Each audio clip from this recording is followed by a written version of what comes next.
So ప్రతి ఒక్కరూ మనము ఒక బడ్జెట్ పెట్టుకుంటాం. ఏం బడ్జెట్ పెట్టుకుంటాం?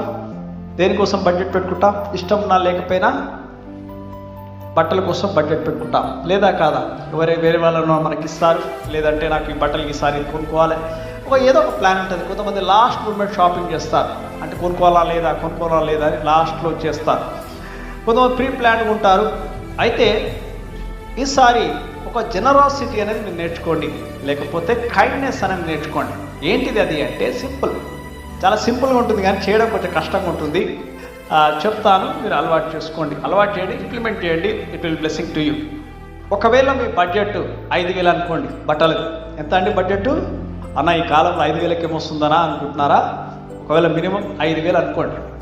మీరేం చేయండి అంటే దాంట్లో సగమే మీరు తీసుకోండి, ఏం కాదు, నథింగ్ గోయింగ్ టు హ్యాపెన్. మీరు వేసుకున్నది చాలా గ్రాండ్ ఉంటుంది.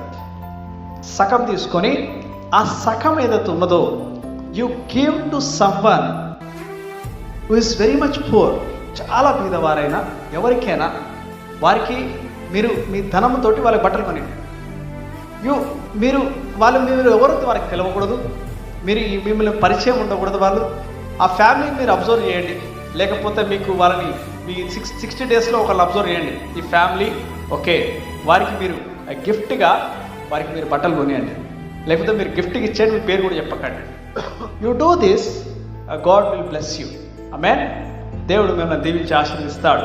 మీరు ఎప్పుడు జరుపుకున్నంత ఘనముగా ఈ యొక్క పండుగని మీరు జరుపుకుంటారని జ్ఞాపకం చేసుకోండి. ఎందుకంటే దేవుడు ఎవరిని జ్ఞాపకం చేసుకుంటాడంటే జడ్జిమెంట్ డే రోజు నువ్వు ఒకవేళ వస్త్రం లేని వారికి నువ్వు వస్త్రాలు ఇస్తే, ఆహారం లేని వారికి నువ్వు ఆహారం ఇస్తే, రోగం ఉన్న వారిని నువ్వు ఆదరిస్తే వారిని దేవుడు నువ్వు నాకు చేశావంటాడు.